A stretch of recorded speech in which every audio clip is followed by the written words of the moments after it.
All right. Hello, everyone. Welcome to the Millennials Are Old podcast, where we remember it because you're old as shit. Maybe someday I'll come up with an articulate uh, fucking intro for this show, but who knows? But speaking of things that we should definitely remember, let's get into the 2011 cult classic Drive.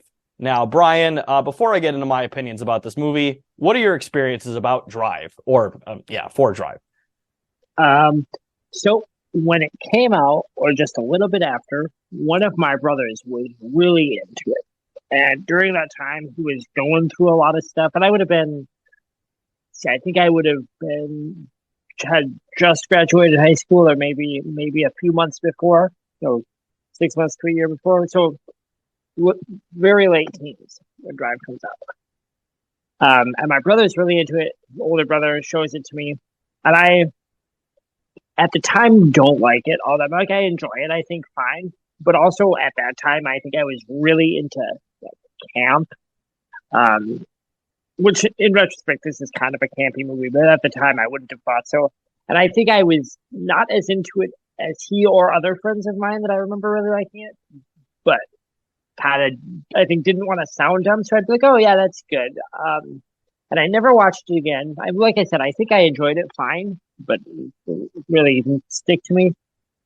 But I was also I spent a lot of time on the Something Awful forums, and a lot of posters on Something Awful really liked Drive, and they would argue about it. And there were just various threads about it. Lots of guys talking about getting the Scorpion jacket, about being this guy or feeling like they could be this guy. And that kind of became the shorthand for this movie. This is a movie that goons super identify with, which then made me think that it must suck even more for a few years. But it's been a long time now, and I that's kind of what I'm interested in about this, because that was my whole history about it with it until this rewatch. But I know a lot of particular like young men, guys around our age online, really like this movie, and that it's still part of like online film discourse now. Yeah, no, most definitely. This is a movie that I think has actually become, I would say, more relevant in the last couple of years than even when it came out, to a certain extent, because it's just been memed to and from and everywhere. I mean, it kind of reminds me a little bit of American Psycho, which is a movie that, of course, came out 20 fucking plus years ago, but still gets talked about and memed on and everything. And this movie is another one of those. The thing is with that, actually, I was mentioning to a friend of mine who I met on the Something Awful forums a long time. And, I'm talking about Drive. And he said, oh, yeah, that's one of those movies like American Psycho. That's like a meme movie. And I was like, really? Because I see American Psycho memes probably every day of my life. Yeah. I don't know. I see the Drive meme. I swear to God. I mean, I definitely browse the Twitters and the Reddits, and you do definitely see a lot of memes with like Ryan Gosling's face over something that's like borderline incel shit a lot. I see that a lot. And that's interesting to me because like I understand the identification, the very specific identification that those guys would have with, say, Travis Bickle. This movie was a little bit, I don't know. It's very interesting to me that so many of those guys have adopted this movie. Well, so before we get too much into why they might identify with them, let's get into some of the details here. So once again, this movie came out in 2011. It was rated R, which is very unsurprising, obviously. Was directed by Nicholas Winding Refn, and the screenplay was written by a guy named Hossein Amini. Nicholas Winding Refn is most known for making or directing the Pusher trilogy, which was the first appearance of the Danish actor Mads Mikkelsen. The 2008 biopic of the British prisoner Charles Bronson, not the American actor Charles Bronson. That'd be awesome. Which is a movie that I've heard is actually very good, but I've not seen it. Are you familiar with the British prisoner Charles Bronson? I'm not. This is news to me. I was like, wait, I legit was like, Charles Bronson? No. So Charles Bronson is this just completely degenerate piece of shit, like British criminal who's just been in prison off and on his like entire life. And he got really famous because he was very good at like bare knuckle like boxing in British prisons. Um, Oh, yeah, and Nicholas Winding Refn directed the biopic of that guy's life in 2008. I think Charles Bronson might have just very recently died, but I could be wrong about that. Um, I have to do some reading. I have never heard of this person. oh no, he's actually still alive. Interesting. Okay. For whatever reason, I thought he had died, but yeah, he's been in prison off and on. He's 70 now. He's been off and on in prison for pretty much his entire life. It's really depressing. It's probably a guy who needs significant mental health care, and all he's doing is just beating up people in prison. Yeah. Um, but either way, I've heard that's a good movie. He also directed the other Ryan Gosling film of his, Only God Forgives, and the Christina Hendricks movie, Neon Demon. I've heard very mixed things about both of those films, but I'd be very interested to watch them because I think that Nicholas Winding Refn has a very distinct visual style, and I really like it in this movie.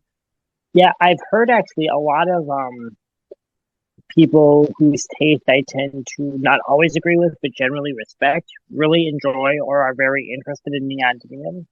And that's I'm glad you bring that up right off the bat about the visual style because I would say upon my review of Drive that movie it is a movie driven by its aesthetic more than its characters or its plot. It is all aesthetic. Yes, very much so.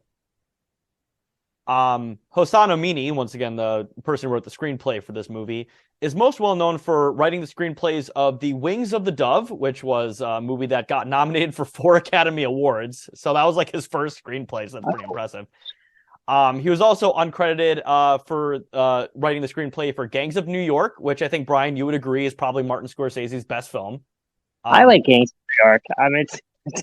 I would... Just to be clear, I do not believe that, but I thought that was funny to say. But I just want to say off the bat that I because like it's weird if you go in expecting like Goodfellas or Cuts, but it's good. It's Scorsese. Yeah, it's not bad for sure. He also wrote the screenplay for the 2010 film Shanghai, also Snow White and the Huntsman, 47 Ronin, and probably his most famous film, The Snowman, which is a movie that was one of the most critically panned movies of the year it came out. So that was very funny. It has a 6% on Rotten Tomatoes out of 200 plus reviews. So, was not a very well received screenplay. Thing, the police procedure. Yep, the police procedural with Michael Fassbender in it, where a serial killer like puts clues in literal snowmen. Like, what a bizarre idea for a film. That's like a 50s Batman villain. Yeah. I mean, basically, yeah. The budget for Drive was $15 million, and the box office was $81.4 million. So definitely a bit of a light blockbuster, but definitely not a giant blockbuster, but definitely a solid blockbuster. It has a 93% critic score on Rotten Tomatoes and a 79% audience score, which I was actually very surprised that the audience score was a fair amount lower than the critic score. Yeah. That's interesting. I kind of assumed that it would be the opposite type of thing, where it might be a movie that critics were lukewarm to, but that really connected with its audience. So that's a little surprising to me. I think now it connects with audiences quite a bit, but we'll get into it with the reviews. But the movie was definitely marketed not particularly very well. I watched the trailer the other day. And like 90% of the movie's dialogue is in the fucking trailer. Like it's ridiculous. Like in this movie, in this movie, there's very outside of the scenes with Albert Brooks' character and Ron Perlman's character, there's like almost no dialogue throughout a shit ton of the scenes of this movie. And they put so much dialogue in the trailer, it's not even funny. It's like, wait, you put like most of the dialogue of the movie in this 2-minute fucking trailer. So yeah, the trailer's very bad. It's an awful trailer. Check that out. Was it marketed kind of more as not that this is an especially highbrow kind of crime action film, but was it marketed, I'm guessing, as a little bit more like, I don't know, Steven Seagal, Dirty Harry-ish thing? Because that's what I'm assuming. A little bit of that, and then definitely they do it as kind of like a heist movie, which the heist part of this movie is definitely not the most forefront. Yeah, it's weird. It's very weird. That sucks. I mean, that always bums me out so much for filmmakers when that happens. Yeah. So, and I also think it's probably the film, Yeah. Yeah, I also think that's probably why this film didn't do like incredibly well box office wise, because I think some people watched the trailer, they saw the movie, and they're like, "Oh wait, this isn't what I thought," and then they told their friends like, "Oh yeah, that movie was gay as shit, dude. It was like no fucking driving scenes, man. Fuck blows." Like I don't know. I can imagine a Hot Couch Guy watching this movie thinking it's like The Fast and the Furious and just hating it after watching it. Oh yeah, coming in with that. Yeah.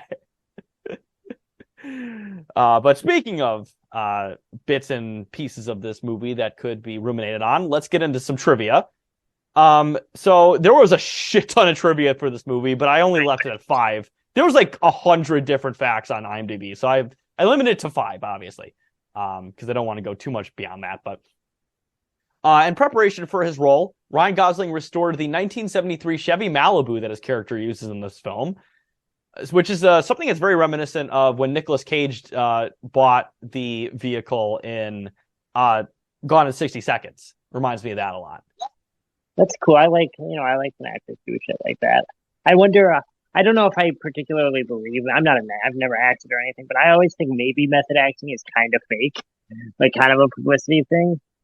But I still like to hear about it and stuff.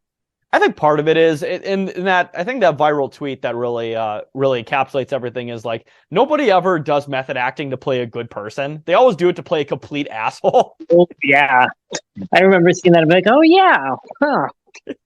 Like, is there anybody when what's his face was in the Mr. Rogers biopic? Do you think he like did method acting by like becoming a pastor and like being a nice guy in a TV show? Yeah, just being a good person and teaching kids. Yeah, I can't remember who the fuck was. Oh my god, who the fuck was that? Was that Tom Hanks? Yeah, it was. Okay, yeah, you think he like gave up his Greek citizenship that he got to molest kids to be like, I'm going to be a good person now? Well, I mean, that was part of Mr. Rogers' whole deal. I'm sorry, that wasn't funny. I take it back.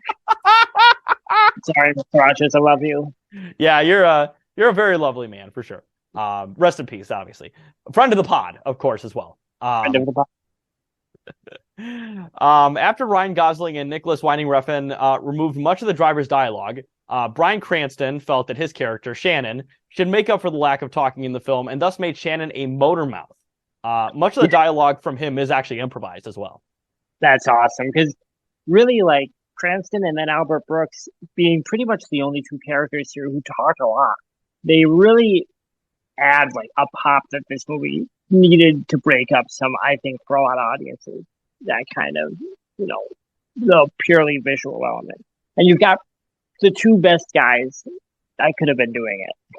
Oh yeah, no, for sure. They are absolutely fucking phenomenal in this film. Especially Albert Brooks is very just can't keep his fucking eyes off him the entire movie. Oh, he's awesome. I was so happy because I forgot he'd been in this. When I saw him in the credits, I was so happy to see him. I was like, yes. Albert Brooks was in character when he met Nicholas Winding Refn, pinning him against a wall and speaking in a threatening manner. Brooks also shaved his eyebrows for this role to make his character more emotionless. Now, I actually do believe that Nicholas Winding Refn actually got an erection during this scene as well. I think it was actually more of a role play than an audition, but I could be wrong about that. I don't know. Well, that's how most auditions start in big Hollywood, Yeah, you think Albert Brooks was like, or you think Nicholas Winding Refn was like, hey, Albert Brooks, take a seat, and it's just a big leather couch. Yeah, it's casting couch. Yeah. It's like, okay, you expect me to take off my clothes? It's like, no, you pin me up against the wall, and that's how you get the role. And I'm like, okay. And then they had to write the screenplay around it. Yeah. Oh shit. Although many stunt drivers are credited, Ryan Gosling did a number of stunts himself after completing a stunt driving car crash course, which is really cool. I think. Yeah, that is cool. And also very, very ballsy, because usually outside of like Tom Cruise, like most studios will not allow a lead actor to do pretty dangerous stunts like that. Yeah, and I mean, obviously, I don't know which car stunts it were, but the car crashes in this movie pretty rough head-on collisions. Oh, for sure. For fucking sure. And this last fact was actually very interesting to me because I did not realize this was what it was based on. But this movie was the inspiration for the popular indie game Hotline Miami. So if you've ever played Hotline Miami, which I've seen many gameplay footage videos of, you have Drive to thank for the aesthetic. And I definitely see it now because this movie has a very like 80s noir style, like visual style to it. It's So like, vaporwave. Yeah. and typography to it. And the soundtrack is all like 80s throwback stuff. Soundtrack's so good. Chromatics, electric hues, I'm trying to think what else. But there's about 4 actual songs on it. Yeah. And each by like synth pop artists. And then the score, the minimal score, is just insane. It's a great soundtrack. It's so good. In fact, I watched this movie for a second time before recording on my headphones just so I could hear a lot of like the audio elements that you can't really see on it here on a TV unless you have like a really good sound system. And the tense scenes, the audio engineering of this movie is next level. It's so fucking good. I still have my rental for it up. I should watch that with headphones on. That's a good idea. Or be a great theater experience. I don't normally see movies like this in the theater because I tend to see like goofier things, I think, when I go to the theater. But I bet the big screen and big sound, like, THX experience in this was incredible. Yeah, I bet it's fucking great. All right, so let's get into the synopsis here. An unnamed man known simply as Driver, played by Ryan Gosling. So he doesn't actually have a name in the movie. He's just Driver. That's it. Which I think is very interesting. It makes his past very mysterious, and it makes him, I think that's also maybe why this movie does appeal to a lot of like, maybe socially awkward guys out there, is because he is essentially a character you can very easily self-insert because he's blandly good looking. His style is really good, but it's not like super over the top, and he doesn't have a fucking name. Like, it's just perfect. And then like pretty silent. He only speaks in response, which is on another level. That's something I think a lot of awkward people can relate to in those interactions. There's a lot of people talking to him and him staring blankly and kind of looking like he's put on the spot just by conversing with other human beings. Exactly. And he also really doesn't have that much like agency and everything. Like everything that happens in this movie is essentially because he was like put into it to a certain extent. Yeah. Things happen to him. Yes, exactly. Which I think also a lot of guys like that would like to think that's how their life probably goes. That things aren't of their doing. Yeah. They're an NPC of life, if you will. But it's very much the point of this movie. Is what my thought is. It's about an NPC becoming a real person. Exactly. But he works as a mechanic, a stunt double, a stunt driver, and a criminal for hire getaway driver in Los Angeles, California. He lives in that city apartment. He must have so much fucking money. Yeah, right. Exactly. And also the first scene, they didn't put this in the synopsis, so I put it in here. But the first scene is like a robbery at like a storage unit or something. And it's probably about the 6 to 7 plus minute, very like low key but tense chase scene where it's fucking fantastic. And all you hear is the police scanner and like there's like a baseball game going on. And it's like, okay, so what's the baseball game for? I mean, the police scanner one obviously makes sense, but the baseball game, and then he just slowly until he has to make like a pit maneuver, gets into a parking structure at the baseball game so he can fucking park there, and then he gets his getaway after that, which is just absolutely fucking phenomenal opening scene of this film. Yeah, the shot of him like sliding out of the car and quickly putting the baseball cap on and walking through a crowd is my favorite. Just it makes me so nervous to watch shit like that, and I'm just like, oh my god. Yeah, and he's also the thing about Driver is that's not particularly stated all that much, but it's very clear is that he is like he has an operation, he does it this way, and if no one else is willing to do it that way, he will fucking leave them behind. So, and I think the baseball game thing was he was timing it to when the baseball game ended, if I'm not mistaken. Yeah. So, but yeah, absolutely great setup scene. Next we get to the credits. The character, it's everything right there. Absolutely. And then speaking of, we'll get into the opening credit sequence to the song Night Call, which is a great fucking song, of course. Yeah. That honestly should have been the music video for the song. It's not, but that should have been the music video for the song. Pretty atmospheric synth pop, which is all of the songs that aren't just the soundtrack here. Um, very into the early 2010s, which is 80s revival that sounds very of the 80s, but could never have existed in that time. It's just a little bit too like, well, and a couple years later, or maybe we were just starting to call that like vaporwave or whatever, where it's like, the wistful looking back on like the distillation of what that time sounded.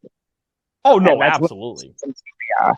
Yeah, this movie I think is actually would be definitely a proto vaporwave, what I would describe it to a certain extent. And the font, yeah. But yes, his jobs are all managed by auto shop owner Shannon, played by Bryan Cranston. Now I do believe he was in Malcolm in the Middle. He was also on Seinfeld. I don't think Bryan Cranston was in anything else though. I mean, he's great in this movie, but I don't think he was in anything else. No, he's actually playing the same character as he's playing Malcolm's dad. Yes. I heard from some people that he was in a really popular prestige TV show, but I've never seen it, so I don't know. Oh, you mean Brooklyn Nine-Nine? Yes, he was in Brooklyn Nine-Nine, absolutely. You're goddamn right. Auto Shop, once again, Shannon, persuades Jewish mobster Bernie Rose, once again played by Albert Brooks, who I might, maybe I'm wrong about this. I think he's the best part of this movie. I would agree. Albert Brooks is one of those performers where he's always kind of being Albert Brooks, but he never plays himself. Mm-hmm. He has a very distinct way of talking. Albert Brooks, to me, his whole deal is that he's obsessed with the language of comedy and of telling jokes. And every character he plays is a deconstruction of like a joke that you would tell, even this character. And he's just taking it in a different direction. No, for sure, absolutely. And he also has a partner in crime, half Italian, half Jewish, Nino Palazzi, played by Ron Perlman. He was also great in this movie. He plays definitely the opposite of Albert Brooks, because Albert Brooks is like just literally deathly serious, and Ron Perlman's like just a fucking weird goofball. Yeah. So Brooks, very serious, very much takes being an organized crime, or sort of low-level organized crime as he is. He's a boss on a small level, as business. They're both total psychopaths. Brooks is all very formal, as little mess as possible. Perlman's guy, completely emotional and can become unhinged in a second. Just a whiny baby who's doing crime to, flatter himself and feel big. Yeah, exactly. But they team up to purchase a car for the driver to race, like a literal race, like stock car racing. And there's a really good. So the first scene that you really see with Bernie is with Bernie and Shannon, and then later Nino discussing things. Now Nino has obviously broken Shannon's leg at one point because he talked about debts being paid and all that. It's a great fucking opening scene with these guys too. Chopsticks and a fortune cookie. Put out the fucking cigarette. I'm eating. Sorry. What's the matter with you? I'm just happening to all the ashtrays in this town. You run a perfectly good business. I don't know why you want to change now. You know how much my business made last year? 30 grand. I can build a car in 6 months, and in 6 seconds, these jerks write it off as a stunt that won't even make it into the movie. See, all I need is a hard-use stock car. That's all. Now, I figure we start off with a small-town circuit, and we work our way up. Once we get to the show, we're talking millions. Like the chopsticks, sir? Yeah. Where's the cookies? Forget it. Forget it. So you still haven't given me a number? All right. $430,000. Oh. Mr. Rose, I wouldn't come to you with this unless I was absolutely sure about it. How can you be sure, Shannon? What do you got that the big professional race teams don't? I got the driver. You just told me they had half a dozen drivers. Not like this one. This kid is special. Been working with him for a while. I've never seen anything like it. I had the money, I'd back him myself. Yeah, but you don't have the money. Mr. Rose, You put this kid behind the wheel, there's nothing he can't do. There's money here. Can't lose. Fuck eating chink food in my fucking restaurant. What's a Jew doing running a pizzeria? You remember Shannon? Take a fucking hike. I want to talk to my partner. I'm just fucking with you. How you doing, Shannon? How's the fucking leg? I paid my debt. I'll think about it. Okay? But I want to meet the kid first. That's all I ask. And also as well, I did want to highlight the scene where Bernie meets Driver for the first time. And Driver goes, oh, I'm sorry, my hands are dirty, when Bernie tries to shake his hand. And Bernie goes, mine are too. Kid, I want you to meet Mr. Bernie Rose. Nice to meet you.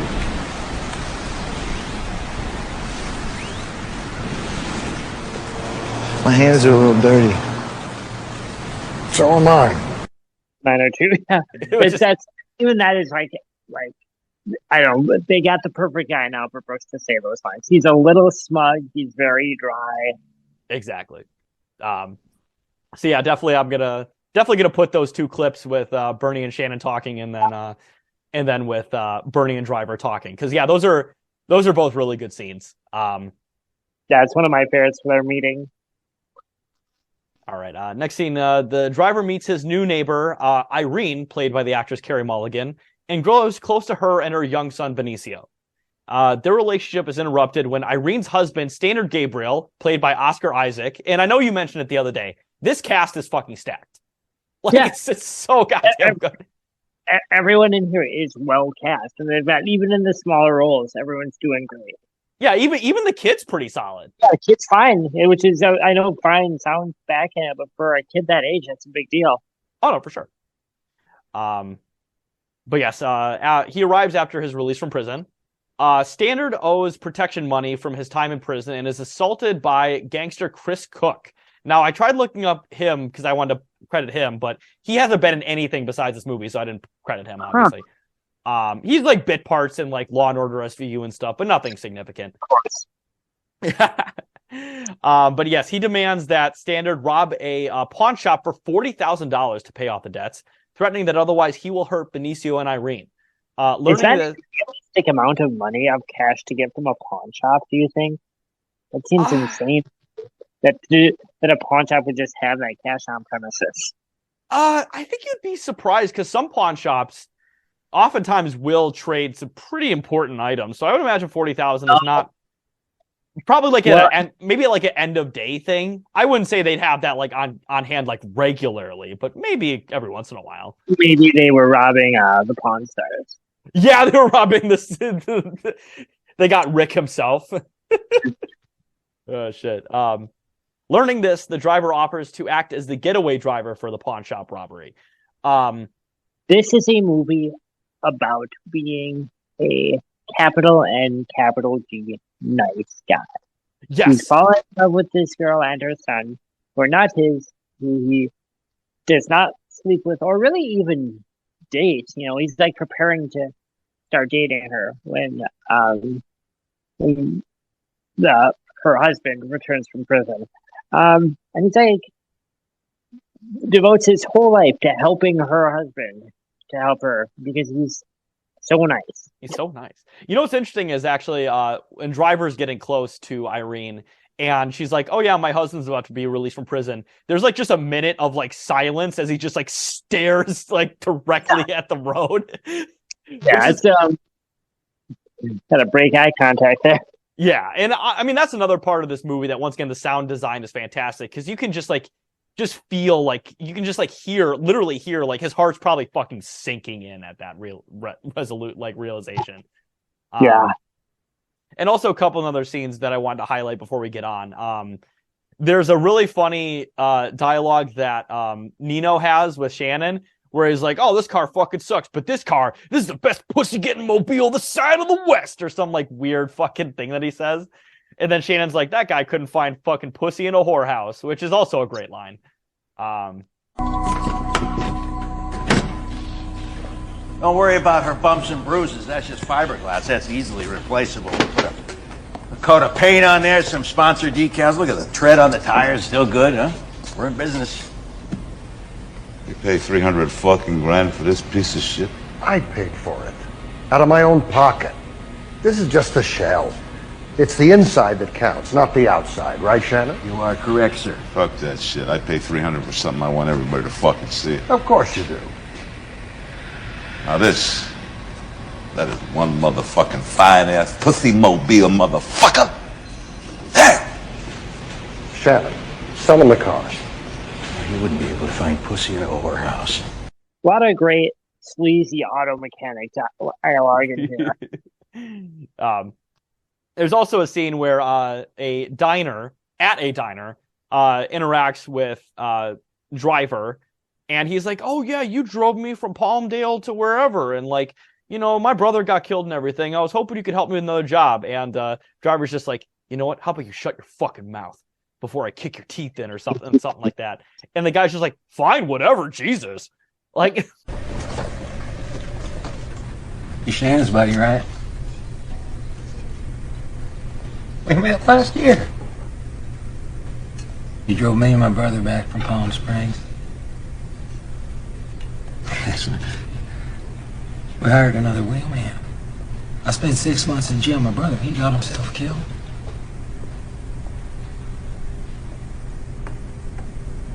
I got this sweet job coming up. How about this? Shut your mouth, or I'll kick your teeth down your throat and I'll shut it for you.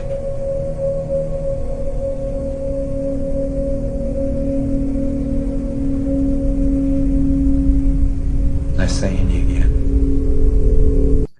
That's another one of those scenes too, where like the tension just sort of hangs on the moment, where a lot of other movies would cut away or let it hit like a punchline. It just hangs there a little bit too long. and you know what I like too is that you don't see the guy's reaction either. It's very, very well shot scene. I like that scene a lot. On Driver's face the whole time. Yeah. And it's just like, yeah, it's just, oh, great. So now we're at the actual pawn shop robbery. While the driver is waiting outside the pawn shop with his assistant Blanche, played by Christina Hendricks, who's also great in this movie. She doesn't have much dialogue or much presence, but you know, I'm never going to be mad whenever I see Christina Hendricks in a movie. I'll just say that. No, everyone's in here, even the smallest roles, they all do stand out with the time they're on screen. Exactly. And Christina Hendricks, I know you're not married anymore to the Snosberries Taste Like Snosberries guy from Super Troopers anymore. Hit me up. Really? Yeah, she was married to that guy for like 10 years. Oh. Hey, if that guy can make it happen, there's hope for all of us. I'll just say that. Exactly. That's like, have you ever, I think I actually might have brought this up on the last episode. You should look up Jennifer Tilly's longtime boyfriend, for like 20 years long boyfriend. Look at what that guy looks like. Oh shit. Was he like a bit actor in like The Two Towers or something? Professional poker player. Oh shit. Good for them. Good for those two crazy kids. Exactly. After the robbery, the store owner kills Standard, which is also a very intense scene because you just hear the gunshot and he's like just stumbling on the ground and then gunshot. And it's and you just, there's no music. It's just sound effects. And you just, you feel the intensity of it. And then Blanche and Driver just like, oh fuck, we got to get the fuck out of here. And they just drive off. There's a moment where Driver almost starts to step forward where you can almost see Gosling's face and see him deliberating on if he should even bother to run up or not to get Standard. And then the second shot comes and they just hop into the car. Exactly. Like, even though he is, very meticulous and very, cold-hearted in his approach, he even sees like the shot and he's like, well, maybe I should help him out. And then it's like, oh shit, it's too late. Now we got to fuck off. Yeah, it's too late. Yeah, it's just like, the driver and Blanche are then pursued by another car that are chasing them after the pawn shop robbery. Then they end up escaping. They end up in a motel where he learns that the pawn shop owner claims Standard was the sole perpetrator and no money was stolen. That's a great look of like sinking realization, I think.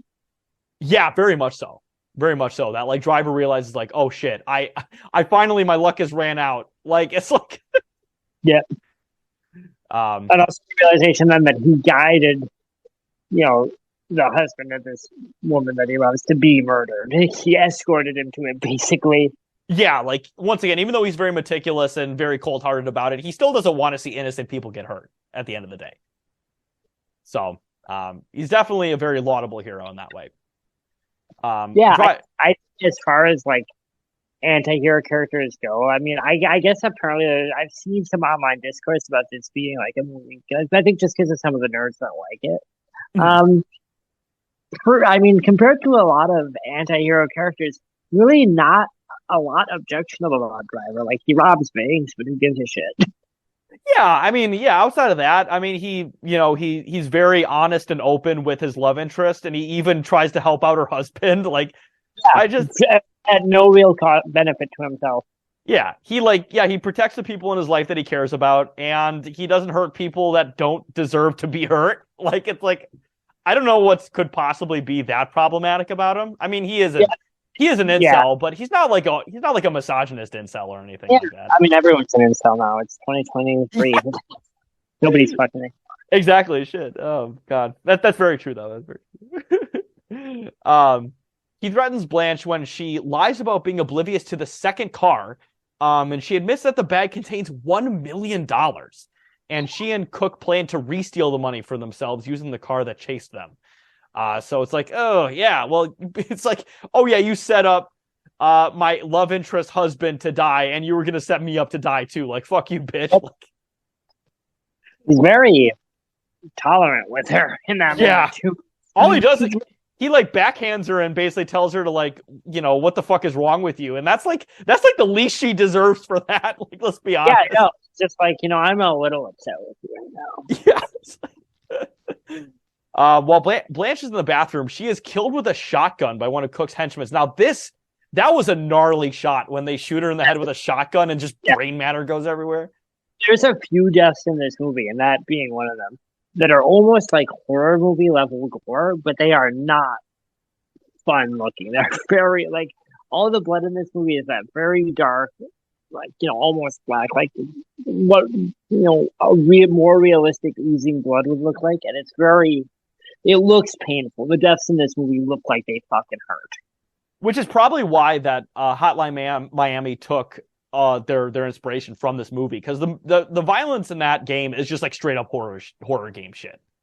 Yeah, I actually remember when that came out years ago, people recommending it to me, and I think one of my friends was really excited about it, and I was like watching him stream it once, but I don't even know if I saw that much of the actual action in the game. I thought it was like a tongue-in-cheek, like cartoony, like organized crime game. It's like a top-down, like it's like a top-down game where a guy comes in with a shotgun and just murders everybody in that room. Oh, I see. So I can kind of understand where they got the inspiration from this movie, but the driver fatally stabs the gunman before killing another one with the shotgun, so he's able to escape. At the auto shop, Shannon offers to hide the money, but the driver declines. Now, yeah, I mean, even though Shannon seems like, not the most unscrupulous person either, I would not trust anybody with $1 million when my life and everybody else's life is on the line. I just wouldn't do that. The thing I think this movie does really well is it does kind of leave you ambiguous to Shannon, and then to a lesser extent the Albert Brooks character, like what they're really thinking. I mean, you can probably surmise to it, but there is a question not just in Driver's head, but I think in the audience though. Like, if there is anyone that you could trust in the scenario, and best to err on the side of not. Yeah, very much so. He tracks Cook. I'm sorry. Shannon also has a key line that I just don't want to forget about, where he says, "I know a lot of guys that mess around with married women, but you're the what?" And that robs a place for the husband, which is, I think, the key line of the film. Oh yeah, very much so. Like, honestly, if Driver had just like simply, honestly, I was gonna say, no, the gang were gonna mess with Irene and the kid. Never mind. But I was gonna say, if they were just to fuck with Standard, like, he should have just let Standard get fucked up and killed, and then he'd be like, well, time for me to shine. Like, yeah. I guess the implication, right, is that Driver couldn't be happy doing that. Oh, very much so. Yeah. Like, Driver has some morals for sure. But yes, Driver tracks Cook to a strip club and threatens to kill him. Cook reveals that Nino was the one behind the robbery. The driver calls him, offering to give back the money in exchange for being left out of the affair. Nino dismisses his offer, instead sending a hitman to the driver in Irene's apartment building. Now, I will put the clip in here where driver is talking to Nino, because that's also a fucking fantastic scene. Yeah. Where he's just like, okay, so what do you want exactly? He's like, I'll give you the money. You just give me out of this. And he's like, well, what's in it for you? And he's like, well, I don't really know. And Nino goes, you're not very good at this, kid, are you? And then he hangs up the phone.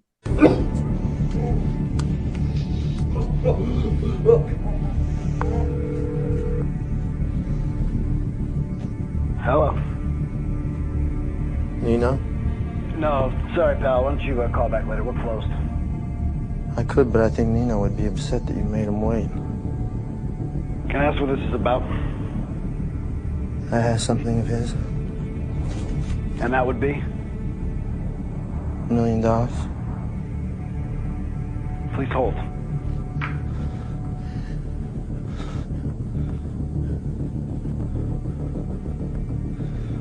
You got something fucking belongs to me?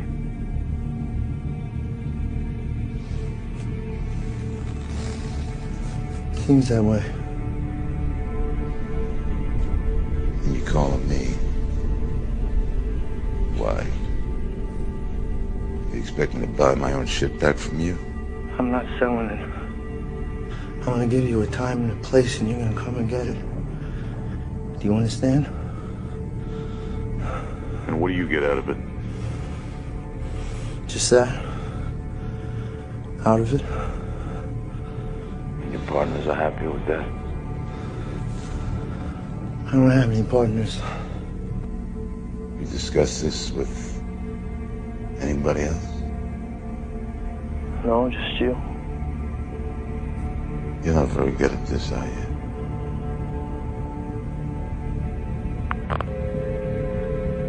Yeah. Man, what an unlikely character. Ron Perlman's so good in this. He's just such a piece of shit. Yeah, just an absolute fucking asshole. Dumbass Tony Soprano type. And just...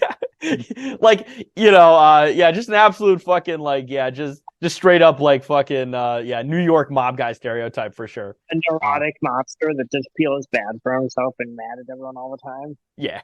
Next scene here. The driver tells an angry Irene about his involvement with her husband's death. When the pair enter an elevator, the driver notices the hitman. Oh, also, she obviously is not very happy with him because she set up her husband to die. So not great. He kisses Irene, which is like a minute-long slow-mo kiss, which I think was very well done as well. Yeah, the music there, that part of the score, beautiful. It feels like a dream when it's happening. Yes. But then speaking of, we'll get into the nightmare here. He then brutally stomps the hitman in the elevator to death. Which is his head looks like jelly. It's so good. And also, I will put the clip in there, just the sound of his head getting stomped in, because it sounds like he's stomping like a melon. So, like we got some grapes, just yeah. It's so goddamn good. Between you and me, I'd like to stomp on his head till my foot's covered in brains.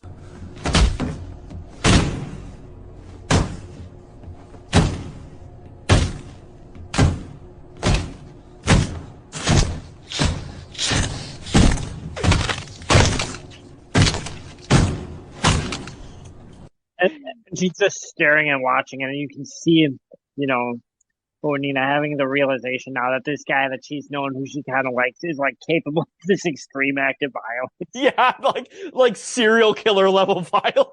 Yeah. Oh, it's yeah. Great. So yeah, she exits the elevator and she's just like, "What the fuck was that?" Or actually, I think there was a outtake where she said, "Well, that happened." Well, that happened. She goes, "That's gonna leave a mark." That was the one Joss Whedon part of the screenplay. He was paid $100,000 for that. No, yeah. Knowing that someone must have leaked the driver's whereabouts for Nino to know his address, the driver confronts Shannon, who reveals that he called Bernie to tell him about the money, in the process also unwittingly mentioning Irene. And driver's obviously not happy about this, because wait, you told him about my fucking life and I stole his money? What the fuck's wrong with you? Fuck it down. Especially knowing that Shannon knows what these guys are capable of. I mean, Nino broke his fucking leg. I mean, shit. Yeah, I think there's a question, sort of a vague thing of like how much Shannon is like, how much you should take him at face value, and how possible it might be that he was like, maybe I can get some of this. It's like it's already fucked up. Yeah, no, for sure. But yeah, oh God. Yeah, definitely Shannon fucked that one up for sure. Furious Driver tells Shannon to flee, warning that Nino will surely now hunt them both, which is absolutely very true.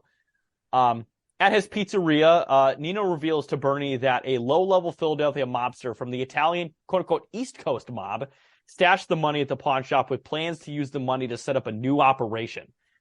Since anyone tied to the robbery could lead the East Coast Italian mafia to them, they need to kill everyone involved. He convinces Bernie to follow his plan. Bernie murders Cook as the sole witness to their agreement. Now, Cook gets fucked up in this movie, so he gets his hand fucking caved in with a hammer by Driver, and then Bernie kills him with a knife to the fucking eye, and then stabs him in the neck with like a fucking butcher knife. It's great.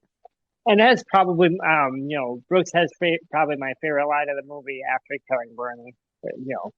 When he says, "Now it's your turn to clean up my mess." Favorite line, I think. I'm gonna put that whole scene in the episode too, because it's such a fucking good scene. I already gave you my advice. You should have taken the money and left the guy alone. It's not that simple, Bernie. No, of course not. Now that it's bounced up in your face. I owe you this guy. Just give me a little time and I'll get rid of him. Shut the fuck up, you fucking monkey. The money belongs to some half-ass wise guy out of Philly. Now, I got tipped off. He was stashing $1 million in a pawn shop. He was going to invest it here in L.A. He was going to set up a rival operation. So you stole from the East Coast mob? No, I stole from some jumped-up punk who was trying to step on our action. Yeah? Then why didn't you come to me before you set up this dummy robbery?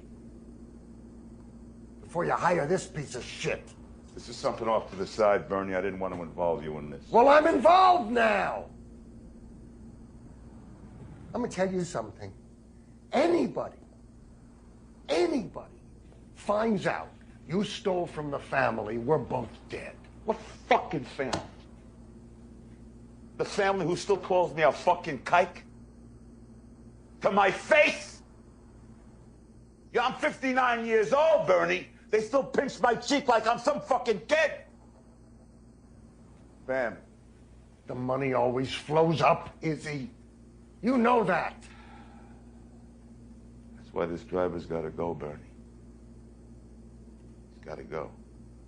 And your pal Shannon. I mean, these are the only two guys that can tie me to this robbery.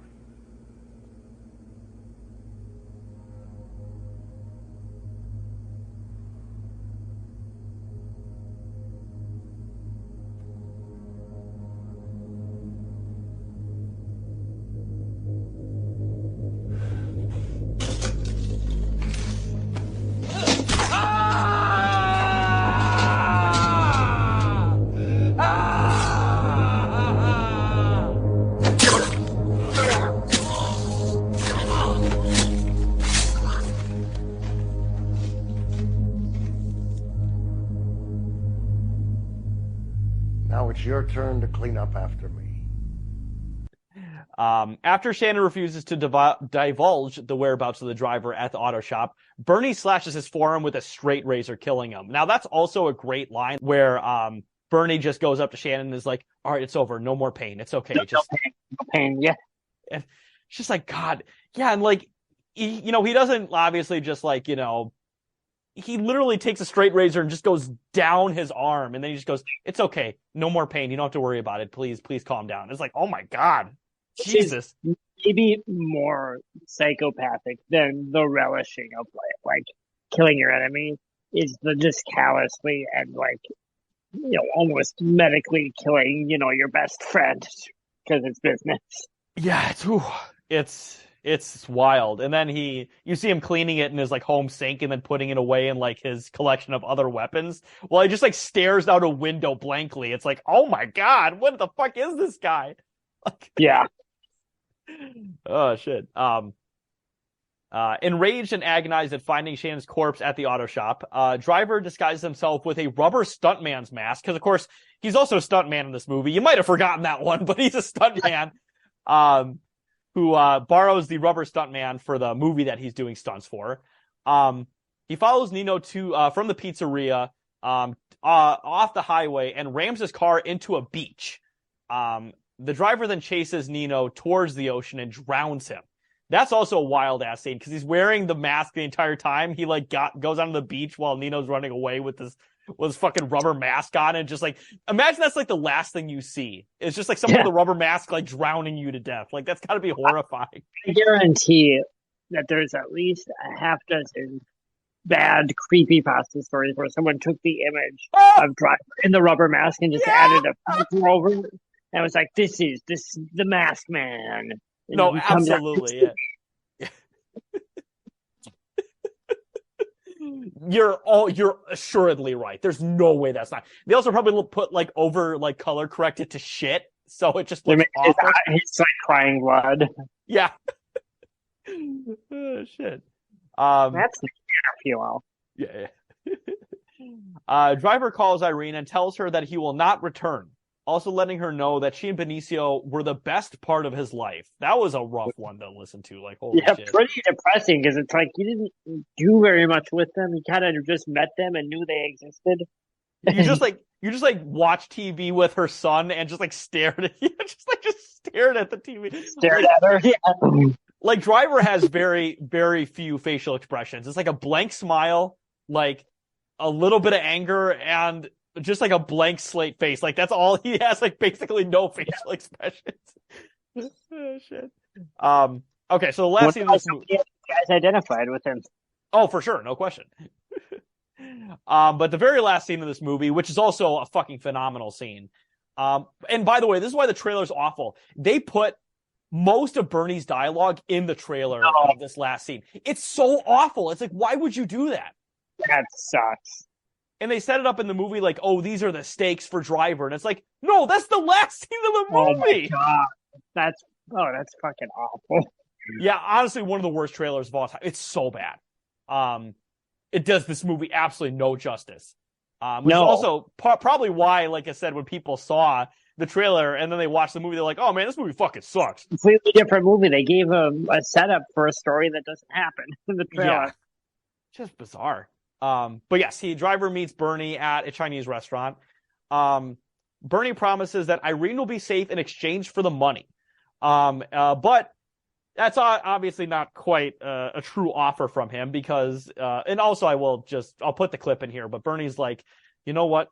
Whatever plans you got, you might want to put those on hold because I can guarantee the safety for your girl and the boy, but I will not give you any safety for you. You will watch your back for the rest of your life. So, and of course, yeah, it's just like, but yeah, definitely great dialogue. I'll put that clip in here. Hello, everyone. Just a quick editor's note here.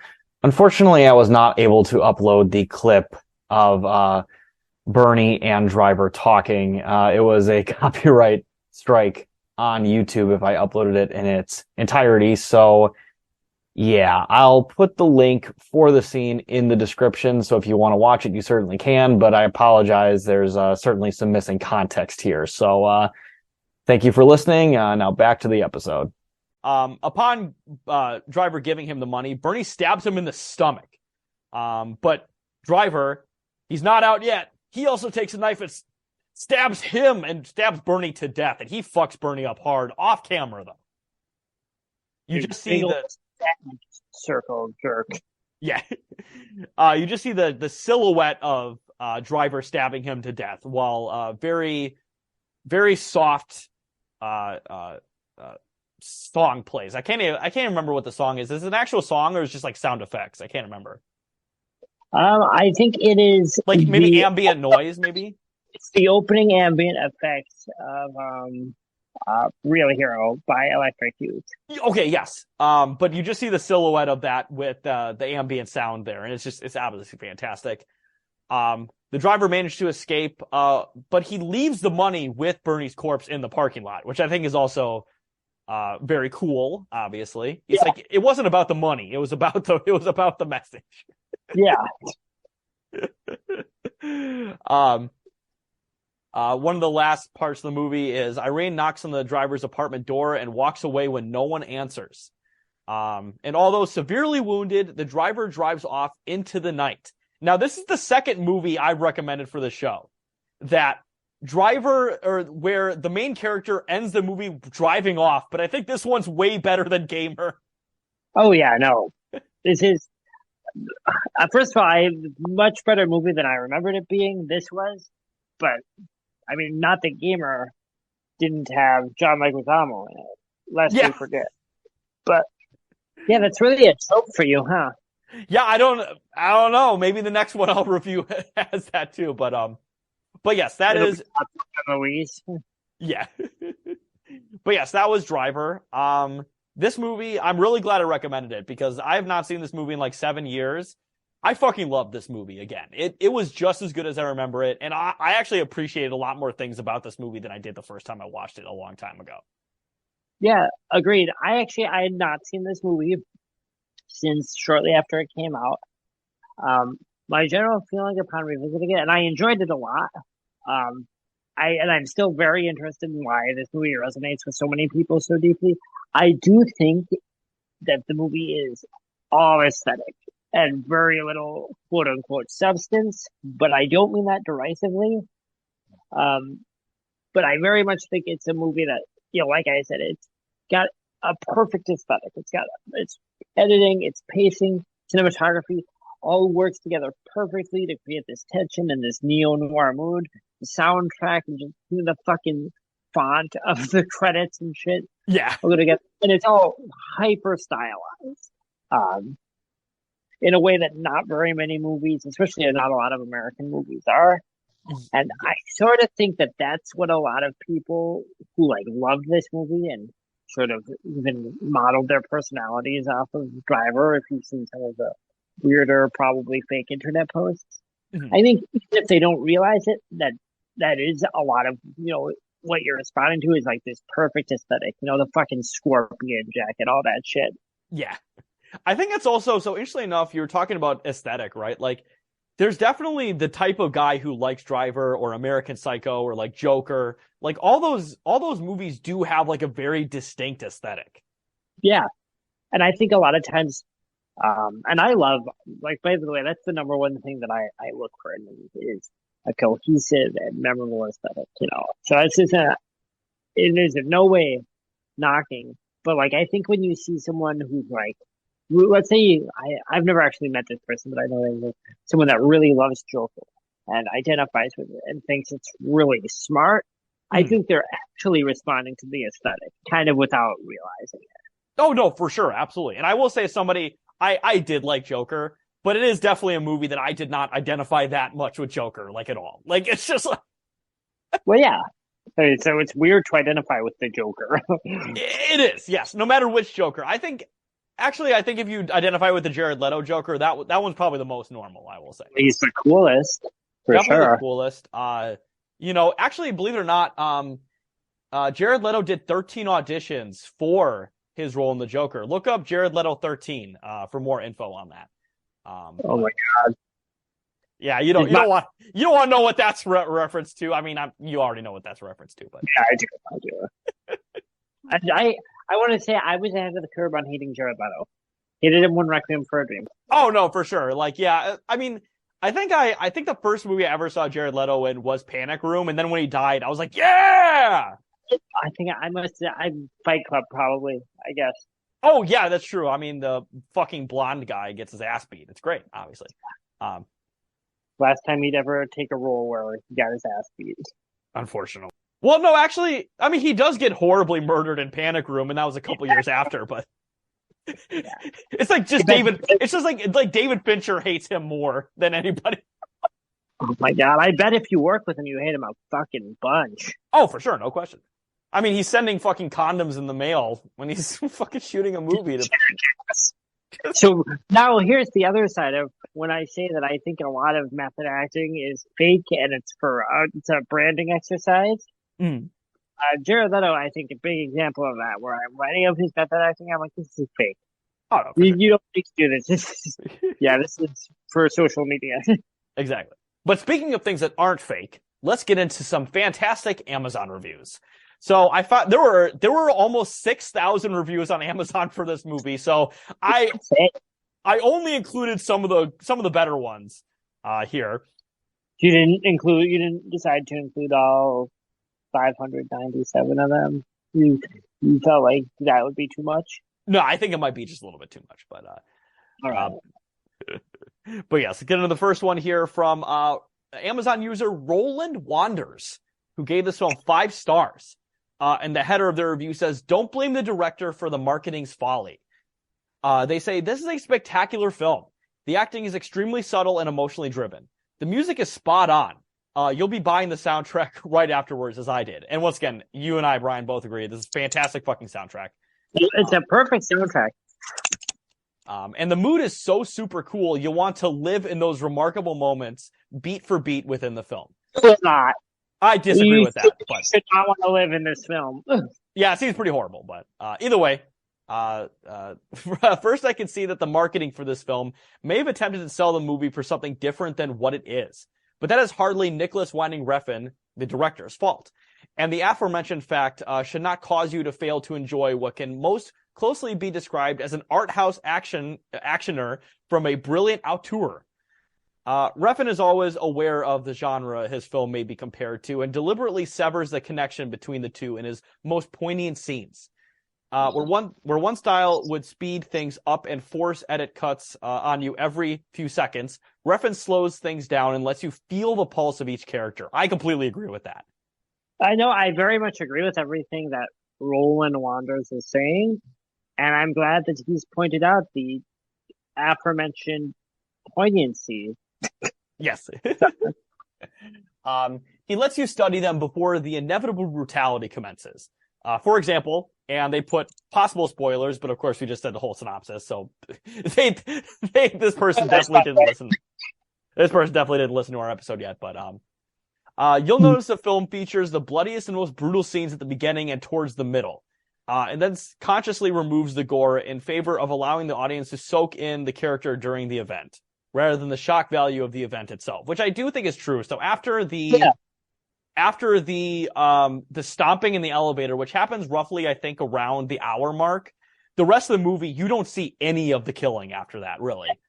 Even in the elevator, I feel like when I think about that scene, I feel like there's a lot of lingering on the smashed head, but there really isn't. There's a very brief, I think, 2 cuts to it. Yes. Most of what you're seeing is driver's expression and then the woman's expression. And so you're observing them observe the act of violence.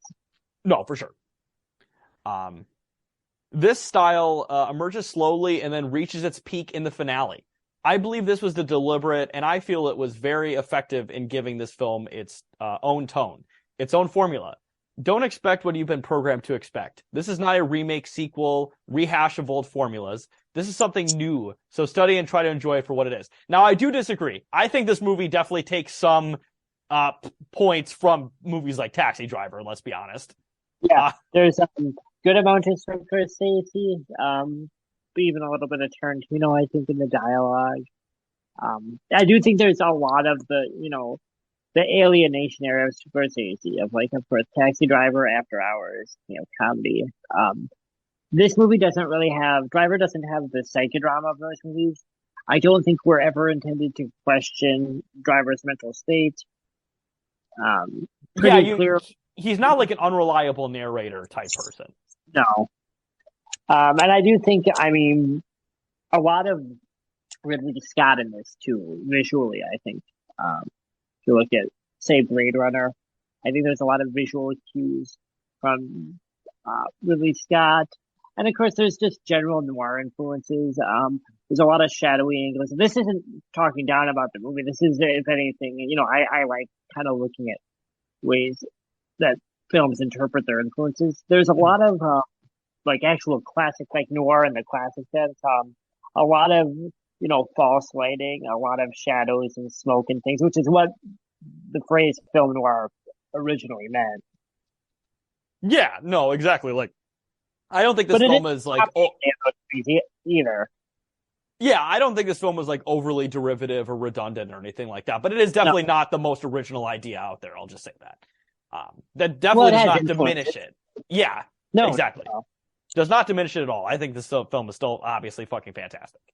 Yeah, this is kind of a standout for Millennials Are Old because it's a film that, well, it is a millennial movie.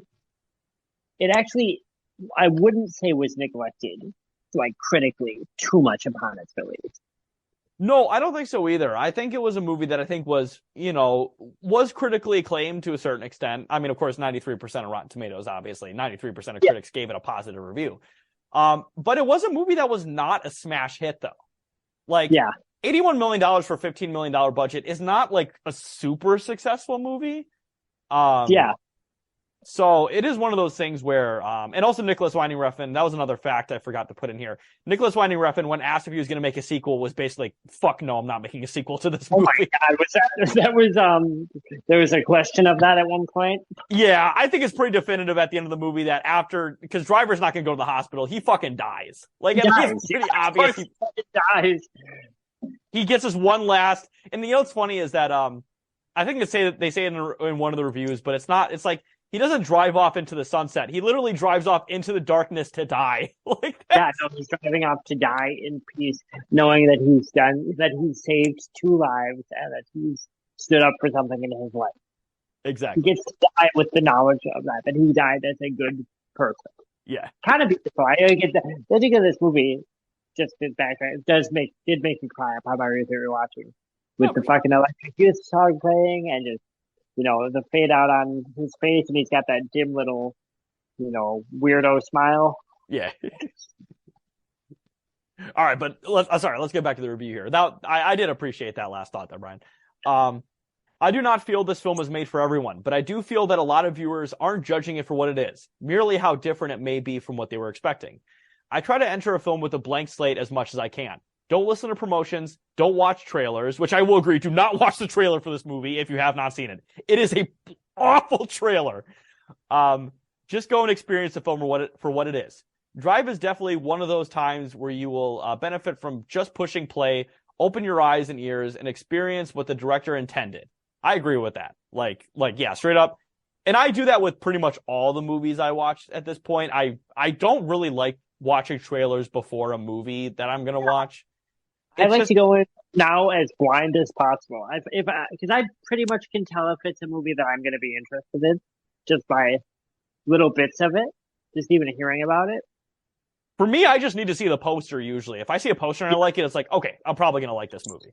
Or even if I hear a title and like a name attached to it, a lot of time a title, but I don't know, was this review dated at was this written in 2012? I think it was, yes. I think this was an older review. Yeah, it seems like it must have been. A lot of these reviews are older, but I did include some newer ones too. Speaking of, I think this one might be an older one too. But Mike P gives this film 5 stars, and they say another masterpiece from Nicholas Winding Refn. Wow! I just watched this movie and I absolutely loved it. I have really come to appreciate Nicholas Winding Refn as a director. I love his work because his movies satisfy my taste. I love raw, gritty movies that reflect real life because life itself is raw and gritty. I don't think this movie really represents real life all that much, but hey, maybe that's just me. It's kind of a fantastical movie in its own way. Yeah, exactly. Drive is another gritty masterpiece. It's not a movie filled with one car chase scene after another. Rather, I think this review also came out well before Mad Max Fury Road, because if you saw that movie, you would appreciate that in a movie. But yeah. Rather, it's a movie that centralizes around the main character, who's referred to as quote-unquote kid. He's actually referred to as driver, but okay. Obviously, the director chose for him not to have a name. I'm not going to write a report on the whole plot of this movie because my intention here is to express how the movie really captured me with its interesting characters, wonderful camera work and cinematography, rich soundtrack, terrific acting, and last but not least, the raw and brutal violence that assaults the viewer's senses with a serious dose of in-your-face type of realism. I also don't agree with that. I think the violence in this movie is actually fairly, fantastical, too. I mean... Yeah, It's not glamorous, but it's not. I don't know. It's not anatomical either. Yeah, like especially the elevator scene, like you would need to stomp on somebody's head for like an hour to make their head squish like a melon. Like it would just like Yeah, that's like a cartoon, like an anime. Yeah, exactly. Although a lot of the violence in the movie is a lot more realistic than that, but that's a pretty egregious example of violence that's not accurate at all. Yeah. Unless the guy was wearing like 30-pound shoes with like spikes on it, like you're not gonna like make anybody's head into a melon like that. Crack open. Yeah. Again, it's not like a movie like Fast and the Furious with nonstop car chase scenes, which the trailer did once again kind of insinuate that's what the movie's going to be like. Refn's movies tend to be very character oriented, and that's exactly what we get here. The viewer gets a glimpse into the life of Driver, which reveals he is a part-time stunt driver for movies and moonlights as a getaway driver for heists. He does all of this while working as a mechanic for an auto repair shop. The director did a good job of making me empathize with Driver and feel what he's feeling. Lonely, unsure of life and the future, longing for something more normal, longing for companionship, and also wanting a scorpion jacket. I added that last part, but Cool jacket. You know, I looked on eBay and that there are a lot of sellers still selling that jacket. I bet. It's a good racket. It's a good racket for a good jacket. The movie had a very visceral effect on me, and Refn seems to be very good making his movies do just that. I loved the pace of this movie. It flowed smoothly without any plot holes. If you're in the mood for something that contains more substance instead of nonstop or over-choreographed cartoonish action movies with minimal character development, then definitely give this movie a shot. I think this guy's not a fan of Gamer just from that last paragraph, but I could be wrong about that. Yeah, I would push back a little bit on saying that there's very much character development in this. I think everyone basically remains unchanged in this movie, all the cast of characters. I will agree with that.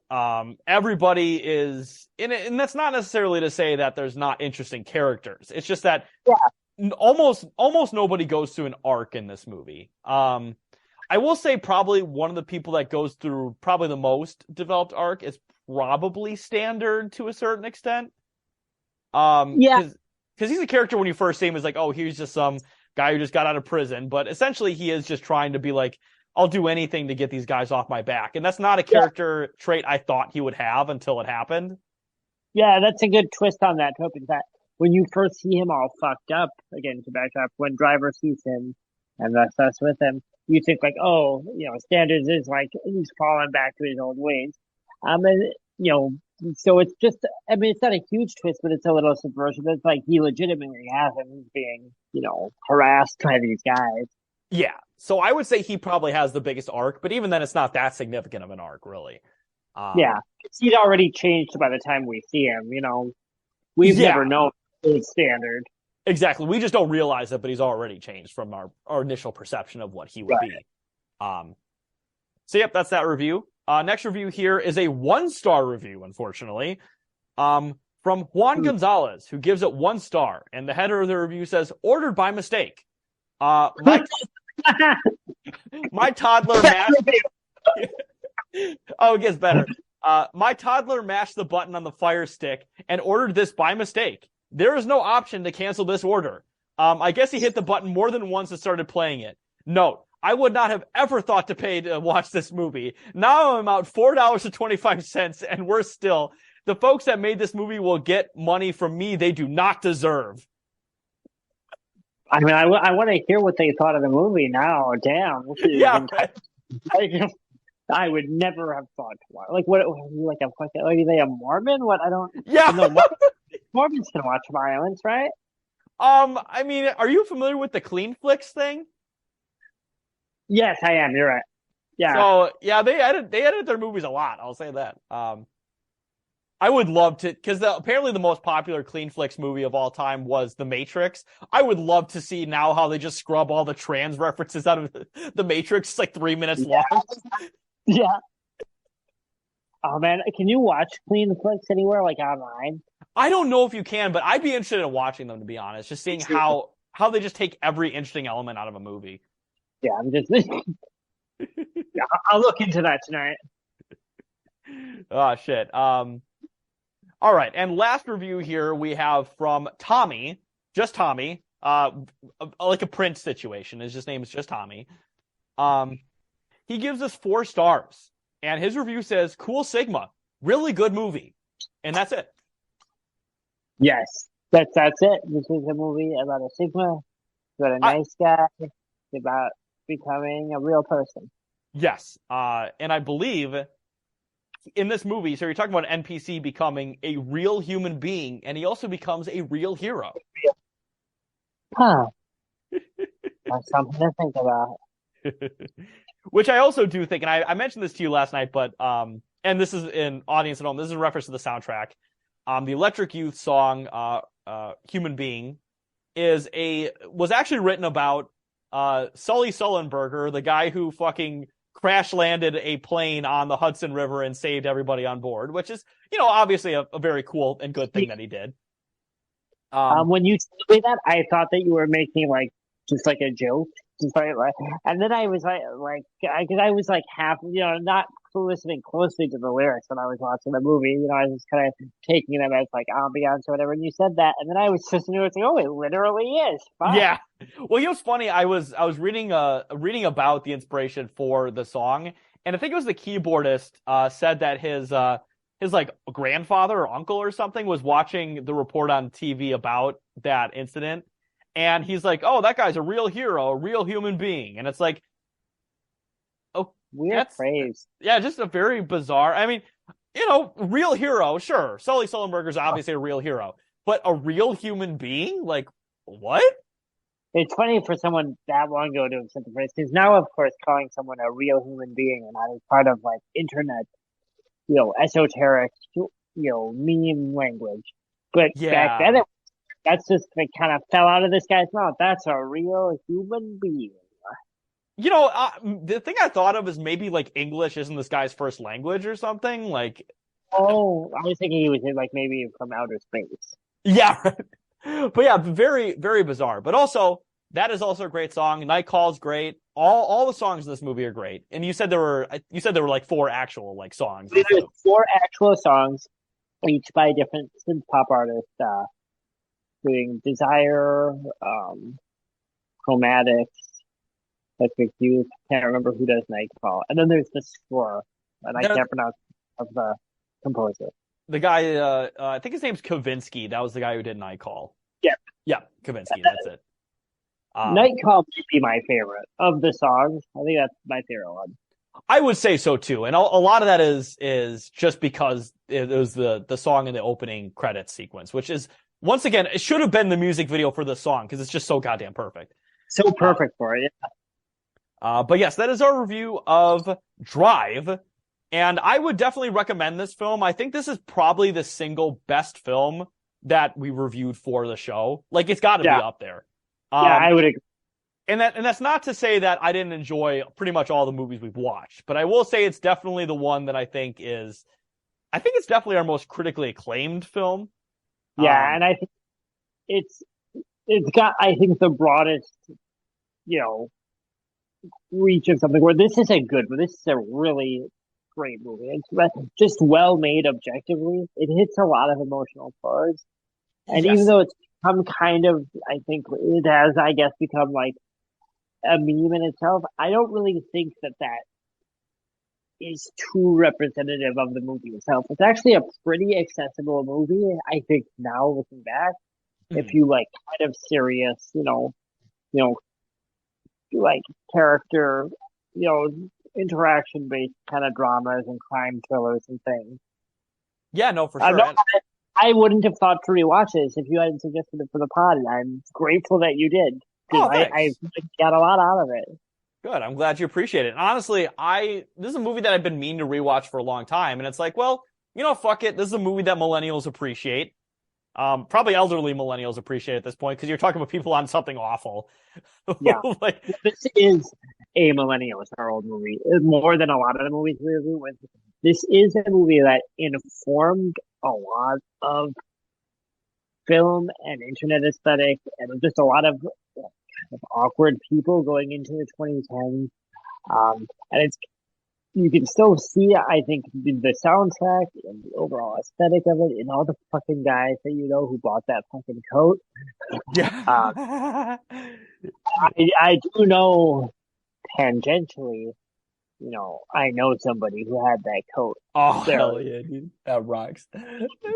And also, before I totally forgot to mention this in the details, this movie's 100 minutes long, with credits. And I think it's so perfect. There's just no fat. Every scene feels like integral to the film. It doesn't overstay its welcome. So it's also a very endlessly watchable film to me. Yeah.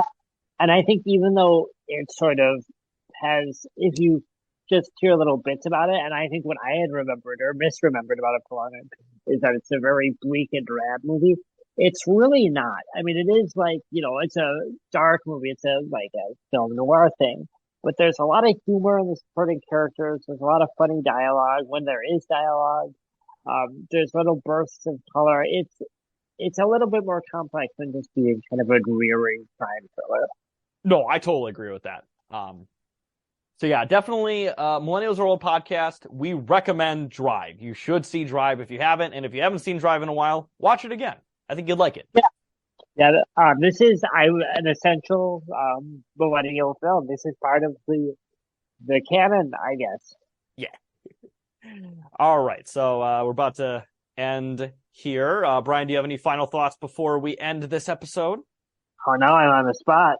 Just follow me at John Stab on Twitter.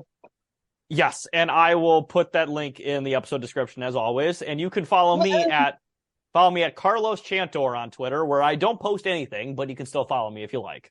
So, all right, this will be Taylor signing off here. Night, everyone. All right, have a good night.